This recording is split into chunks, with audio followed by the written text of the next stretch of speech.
যান চলাচলের জন্য খুলে দেওয়া হয়েছে চট্টগ্রাম নগরীর প্রথম এলিভেটেড এক্সপ্রেসওয়ে। সকালে এক্সপ্রেসওয়ের পতেঙ্গা প্রান্তে টোল কার্যক্রমের উদ্বোধন করেন গৃহায়ন ও গণপূর্ত উপদেষ্টা আদিলুর রহমান খান।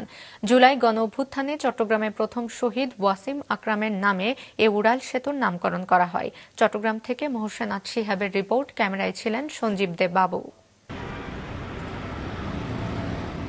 নতুন বছরের শুরুতে টোল কার্যক্রম উদ্বোধনের মধ্য দিয়ে চট্টলাবাসীর জন্য আনুষ্ঠানিকভাবে খুলে দেওয়া হলো এলিভেটেড এক্সপ্রেসওয়ে।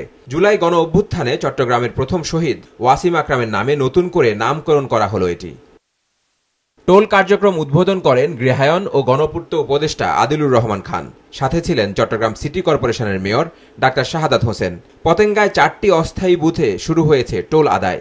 আমরা সারা দেশে যারা এই জুলাই অভ্যুত্থানে শাহাদাত বরণ করেছেন তাদের জন্য বিভিন্ন জায়গায় স্মৃতিচিহ্ন তৈরি করছি। চট্টগ্রামের মানুষ যেই সংগ্রামে সামিল হয়েছিলেন, আন্দোলনে নেতৃত্ব দিয়েছিলেন এবং আমাদের পরবর্তী প্রজন্ম যেন তাদেরকে সব সময় মনে রাখতে পারে তাদের অবদানের কথা, সেটার জন্য আমরা আমাদের উদ্যোগ চালিয়ে যাব।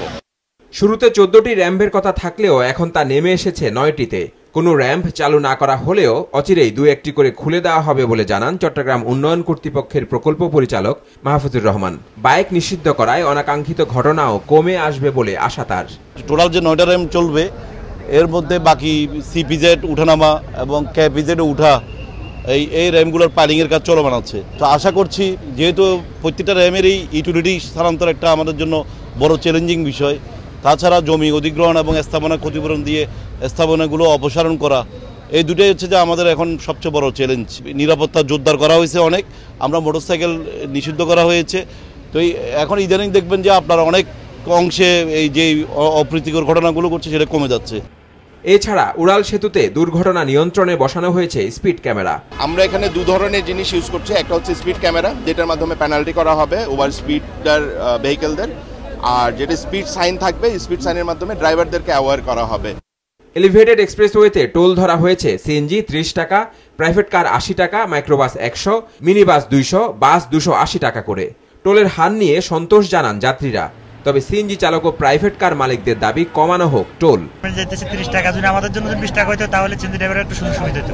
সবচেয়ে বেশি সুবিধা হচ্ছে এয়ারপোর্ট যাত্রীদের জন্য। আমরা এয়ারপোর্ট প্যাসেঞ্জার, আমাদের জন্য অনেক সুবিধা। এই গাড়ির জন্য 80 টাকা যদি হয় তাহলে আরগুলোর জন্য কয় টাকা হবে বলেন? আর কম হওয়ার কথা হলে ভালো হতো। আগে তো 3-4 ঘন্টা লাগতো রিক্সা আসার জন্য, এখন তো আমরা 15-20 মিনিটে যাইতে পারতেছি। সেতুর অপর প্রান্ত ওয়াসা এলাকায় এখন পর্যন্ত কোনো বুথ চালু করা হয়নি। শিগগিরই সেগুলো চালু করা হবে বলেও জানিয়েছে চট্টগ্রাম উন্নয়ন কর্তৃপক্ষ।